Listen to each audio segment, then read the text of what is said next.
It seems that there is at least one foldable iPhone in the works, believe it or not. Huawei wants to start putting fingerprint scanners on the display as of this year, and Apple is launching their budget-friendly iPad, but we'll have to wait for the MacBook until later.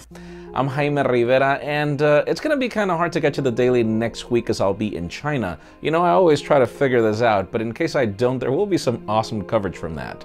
This is Pocketnow Daily.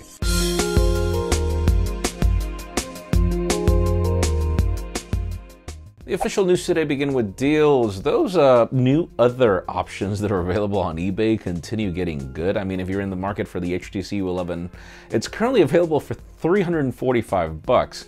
That's pretty much half off the price. Is it worth it for that money? Are you kidding me? Of course. Go for it. Now let's talk about Apple. For those of you asking yourself what will happen on that March 27th event, apparently sources close to Bloomberg claim that it's not going to be about new MacBooks. Apparently we're getting iPads, at least one iPad that's going to cost somewhere around $259. And there's apparently also going to be education-related software, as this event is mostly focused on education. It's kind of weird that Apple continues to want to bet over the concept that iPads are better for education, where Chromebooks are just completely owning the market. But hey, it's Apple. Now let's talk about Samsung. If you have just received your Galaxy S9 or S9 Plus and you have responsiveness issues on your display, apparently you're not alone. It seems that it's something that even Samsung has admitted, up to the point where the company is looking into the matter and they're urgently trying to fix it, but the only option you have right now is to try to reset the phone. I can't tell you that I have issues with either of the two units that I have, but I will definitely keep you posted as soon as we learn more about this.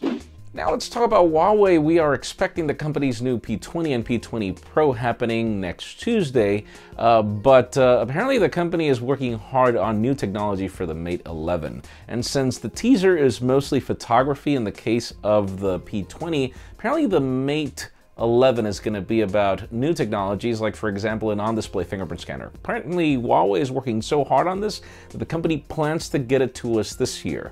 Whether that's going to happen or not, it's hard to tell. It's just interesting how we're moving away from the concept of notches and now we're talking about on-display fingerprint scanners.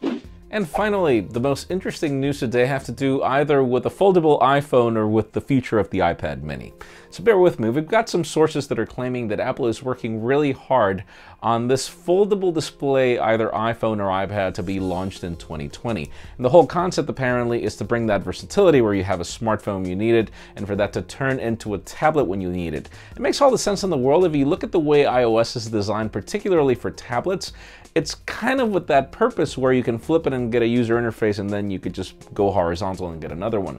Apparently that is going to be the case, and that's all great, but it leads me to the question today. I mean, doing this design is not new. We've seen it with the Axon M, we've seen it with the Kyocera Echo. These concepts haven't taken off. Do you feel that Cupertino would be the company to figure it out, one, and two, what exactly would that thing need to do for you to be willing to buy it? Because in my case, it would have to be thin. Really thin. Leave us a comment down below. We'd love to know your opinion. Friends, again, if you want to get the news earlier, follow us on Pocketnow.com and subscribe to our channel by hitting this button up here. You can also watch yesterday's Pocketnow Daily up here and our review of the Samsung Galaxy S9 Plus down here. You can also follow me on Twitter, Jaime_Rivera, on Instagram at Jaime Rivera. Please give this video a thumbs up if you liked what you saw. I'm Jaime Rivera. Thanks so much for watching. Hopefully we'll see you next week.